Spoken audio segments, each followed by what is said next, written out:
Good afternoon, Sarah here. It's Friday afternoon and here is my little information talk for you for the end of the week. It's Friday the 26th of March and it's around 2:30 or so. This is a pre-record, so you can obviously pick this up at any time and it will be saved for you as well. So this week I'm just going to talk a little bit about flexible intermittent fasting. I'm sure a lot of you have heard the term intermittent fasting. It's not a prescriptive method of fasting. There's lots and lots of ways to do it.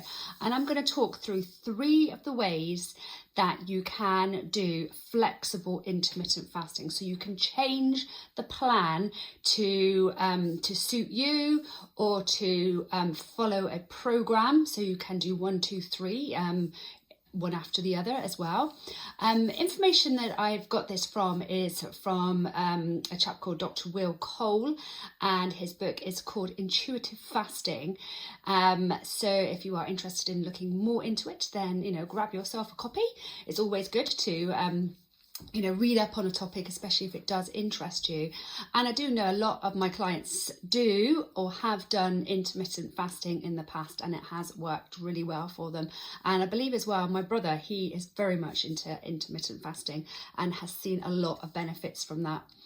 So in terms of my clients, majority, as you know, are women 40 plus and tend to struggle with lots of varying health issues, with symptoms such as fatigue, blood sugar problems, hormone imbalances, and other metabolic issues and inflammation as well.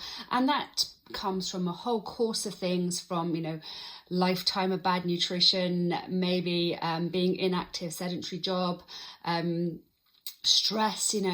Life throws so much stress at us now. Not the big stresses, yeah, absolutely those, but lots of daily stresses, one after the other, that puts a toll onto our body, and then lack of sleep as well.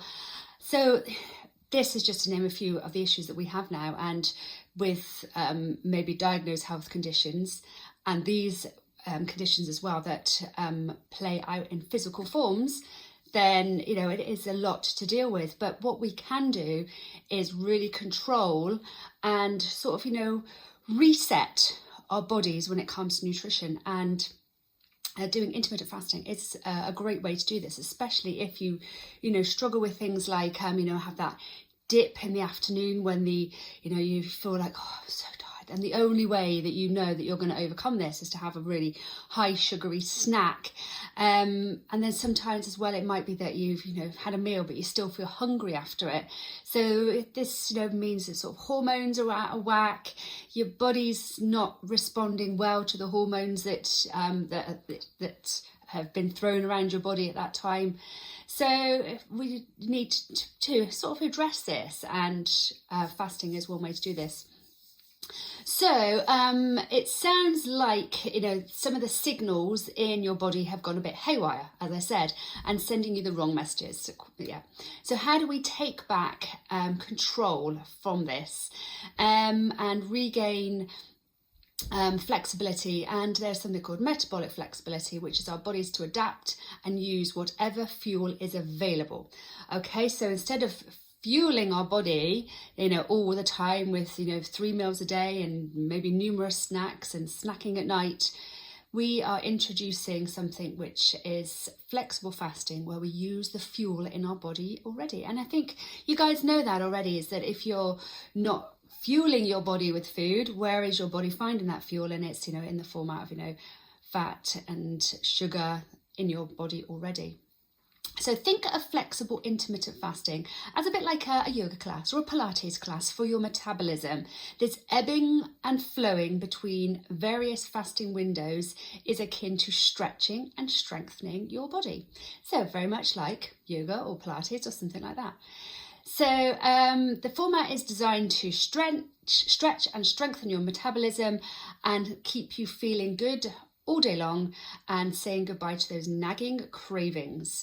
So if you think, I've tried everything, but I've not tried this fasting, maybe it is time to give it a go, and just treat it like an exercise for your, an exercise for food in your body, and hopefully it'll help you gain resilience, intuition, and rootedness in your body as well. So I'm going to go through 3 plans with you, and if you like the sound of it, start the first plan and then do the second plan and then do the third, or there might be something that actually you get a lot of benefit from the first plan, and that's fine. So first plan is the 12-12 body reset. So this is all about resetting your body, creating a foundation that allows for greater metabolic flexibility, and it's training your body to access fat for fuel instead. So it's a good start, this one. So it's 12 and 12. So for example, having your last meal at 7 p.m. and then not eating again until 7 a.m. That will give you 12 hours of uninterrupted fasting throughout the night, and you'll still be able to enjoy your breakfast, lunch and dinner. Obviously, during the 12 hours that we are eating, we are not, cramming our bodies with lots and lots of food and bad food. And that's okay, I'm intermittent fasting, I can have that chocolate cake or, the bag of crisps or whatever it is. But still, you need to be very, very sensible, but you're giving your body that whole 12 hours. So that is a 12-12 body reset fast, and that is a good way to start. And, if you're reaping the benefits from that and your hormones are starting to settle a little bit and you're perhaps seeing that, a little bit less stressed and sleeping a little better, then that might be a good plan to stick on for a while. Okay, plan number 2, let's open that window up a little bit more. And this is the 14 to 18 hour metabolic recharge fast. So this is really going to recharge your metabolic system. So now that you've established the foundation, so always start with the 12-12. I wouldn't go rushing into 14 to 18. Start with that 12-12. This is all about recharging your metabolism to work for you instead of against you. Yeah, we absolutely want it to work for us. So to do this, we'll be extending the fasting window from 14 to 18 hours. This puts your body it helps your body improve metabolic markers like better blood sugar balance, lowered leptin levels and less inflammation. Leptin is the hormone chemical messenger that regulates energy balance by inhibiting hunger. So that we want to be able to promote that hormone a lot. So 14 to 18 hours. How that looks, that's absolutely up to you. So you might have your last meal at 7 p.m. and then you're going to have your breakfast then at 9. If you want to extend that, then obviously you can have your dinner earlier, breakfast later, but have that good break. So that absolute break.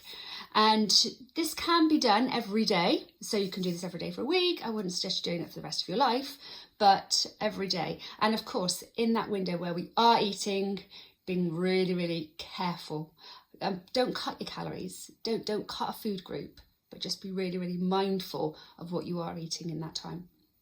Okay, week 3 or part 3, this is where we're going to really, really kick it up.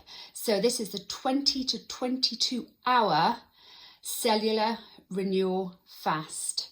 So you're going to be doing the longest fasts by completing 20 to 22 hours every other day for 1 week. This is not sustainable long term. One week every other day. So we're going to lean almost into 1 meal a day fasts.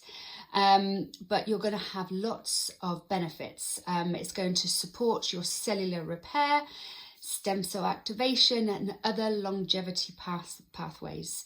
It's like that proverbial yoga Pilates class. You continue to gain strength and flexibility. Think of this longer fast as like holding a pose for a long time.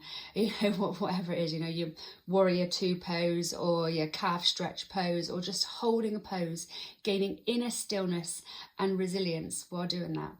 So those are the 3 plans, and you can do it 1, 2, 3 weeks, or you can do week 1 for a couple of weeks, then week 2 for a couple of weeks, then the third plan, the 20 to 22 hour one, 1 week every other day, one week every other day. So you're only going to do it maximum 4 times in 1 week.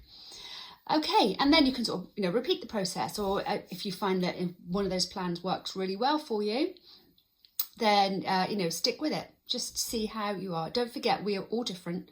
we all respond differently to every type of food plan, and we want to get the best out of it for us. So if somebody's on an intermittent fasting and they fast for 18 hours every single day, it doesn't mean to say it's going to work for you. It's got to be sustainable. You don't want to get, hangry. We don't want that either. So, really have a good look at it. The one thing I need to mention before I finish, though, is if you do have any underlying health issues, medical issues, IBS or anything like that, please consult your nutritionist, GP, health practitioner first, okay? So you don't want to, diabetes as well. If you do have diabetes, then obviously you need to make sure that you keep your intake of food at a regular level. So just be really mindful of that. Okay, of course, I'd love to hear your comments. So let me know, and have a great rest of the afternoon and a great day. And I will see you, probably on Monday, but I'll be dipping in and out over the weekend. Hi, bye-bye.